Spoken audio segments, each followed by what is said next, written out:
इसका होगा प्रोटोनेशन। एक और बात, आप H+ और H2O की जगह आप H3O+ भी लिख सकते हो, है ना। तो जैसे ही H+ आयन आए दिखेगा ये क्या होगा, Li+ को रिमूव करके खुद अटैच हो जाएगा और ये अपना क्या बनेगा, प्रोडक्ट RCO, हाइड्रोजन आ जाएगा इससे, एक हाइड्रोजन तो इससे और R-, है ना। ये अपना बन गया फाइनल प्रोडक्ट। इसको क्या लिख सकते हैं, RCH2OH R-, सॉरी CH2 नहीं CH आएगा। देखो ये 2 डिग्री अल्कोहल है, 2 डिग्री अल्कोहल, मतलब प्रोडक्ट क्या बनता है, जब भी कीटोन का रिडक्शन होगा ये बनेगा 2 डिग्री अल्कोहल, ये बनेगा ये।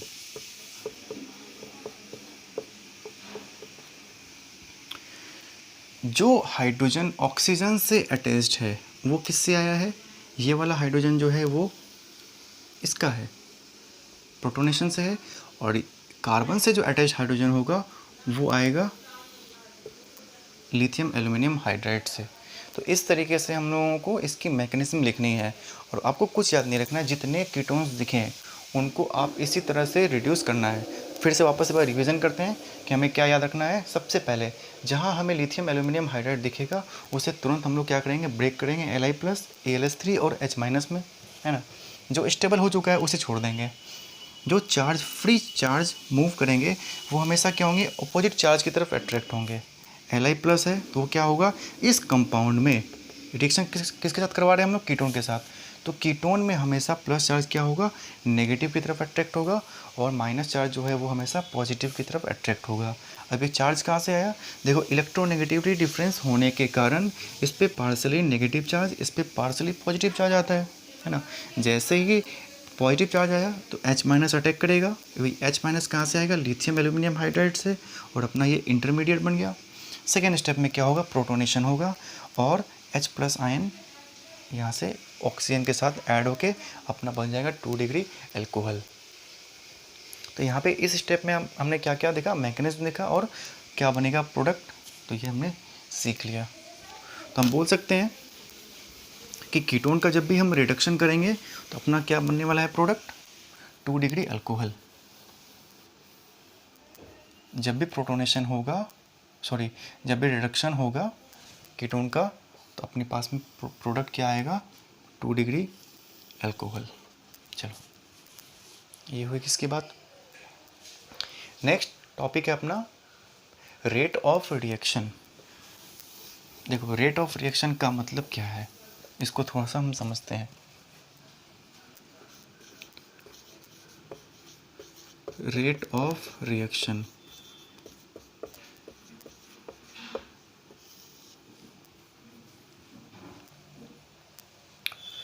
सपोज करो रिएक्शन हम करवा रहे हैं CH3 C⋯O एक CH3, इसका हमने रिडक्शन करवाया, ठीक है। दूसरा मैंने क्या किया, एक साइड फिनाइल ले लिया मैंने, मान लो, हाँ ठीक है फिनाइल ले लेते हैं।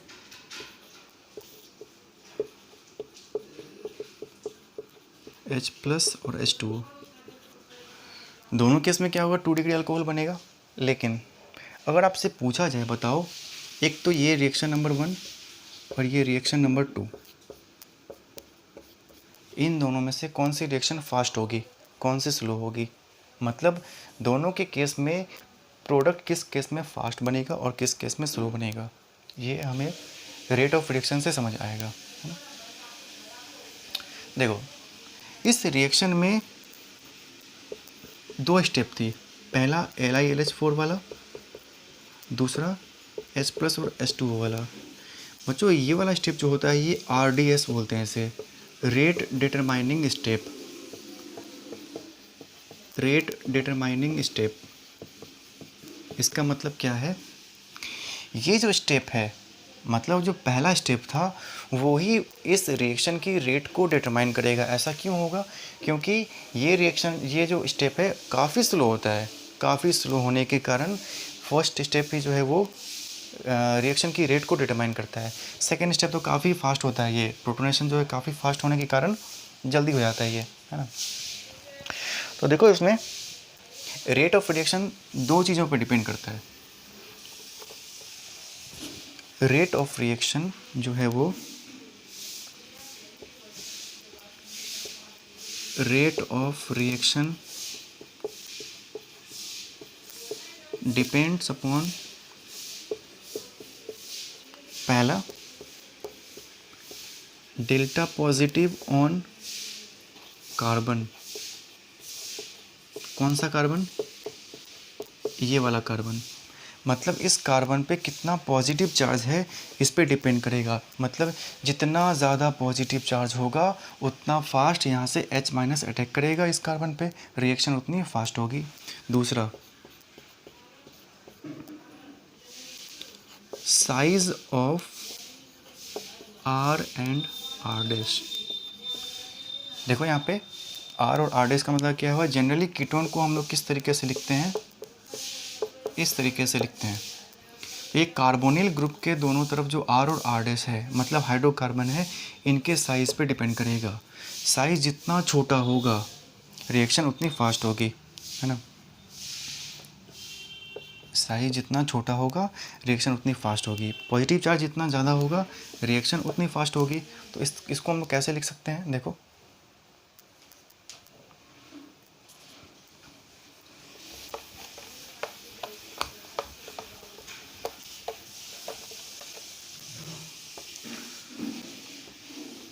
rate of reaction directly proportional to delta positive on carbon size of R and R dash।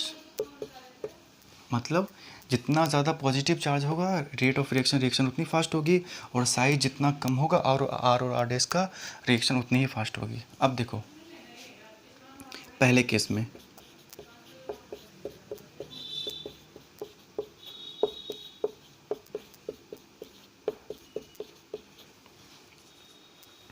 इन दोनों केस में क्या डिफरेंस है? देखो, जो जनरली हाइड्रोकार्बन्स होते हैं वो उनका चार्ज मतलब प्लस आई इफेक्ट लगाते हैं, तो बहुत ज़्यादा का डिफरेंस नहीं होता है। तो अपने को इस केस में इस पॉइंट को तो कंसीडर नहीं करेंगे, अपने सारे क्वेश्चन बनेंगे size of R and R dash है।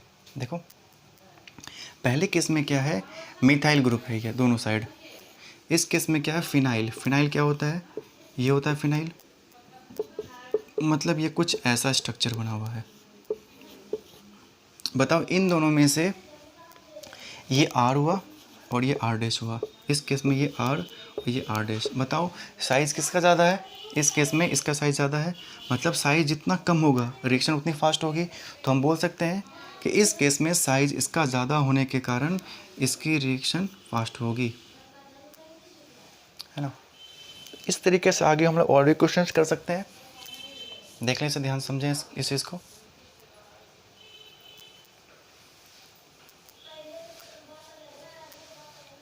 एक क्वेश्चन करते हैं फिर अपने को समझ आएगा। और बताना हमें कि रेट ऑफ रिएक्शन किसकी फास्ट होगी? CH3 first, second CH3 OH, third H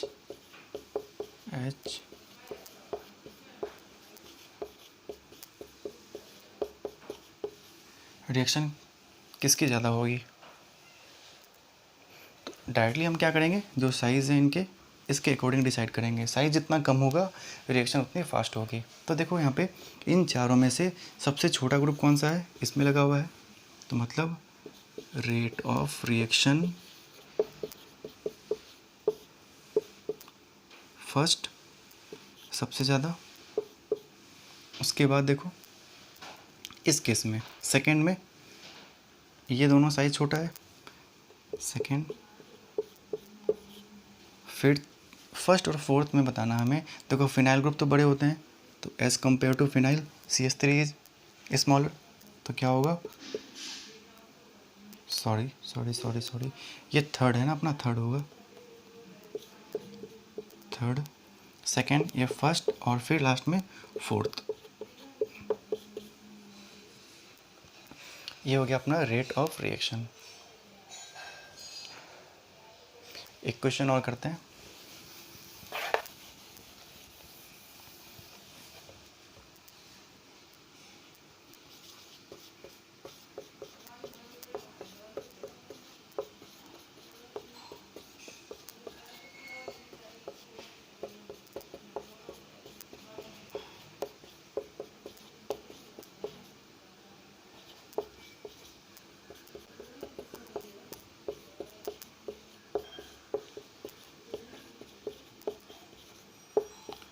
हमें ये बताना है इन तीनों में से किसकी रिएक्शन फास्ट होगी।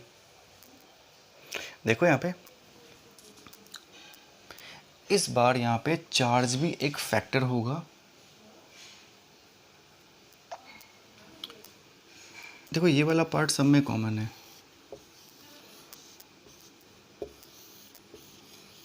ना। डिफरेंस इसका है,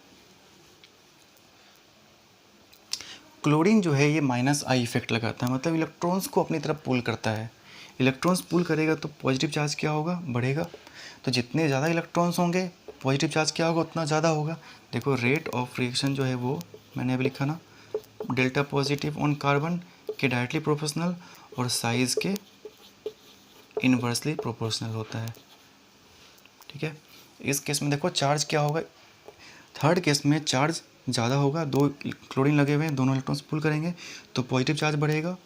और सेकंड सबसे रेट क्या होगा, इसका आंसर लिख लेते हैं, रेट थर्ड होगा सबसे ज़्यादा। क्यों होगा, क्योंकि पॉजिटिव चार्ज पे ज़्यादा होगा दो क्लोरीन होने के कारण। सेकंड केस में देखो फिर एक क्लोरीन है, फिर आ जाएगा अपना सेकंड एंड देन फर्स्ट। इस तरीके से हम और भी क्वेश्चंस कर सकते हैं। ठीक है, तो मिलते हैं हम लोग नेक्स्ट क्लास में। Thank you.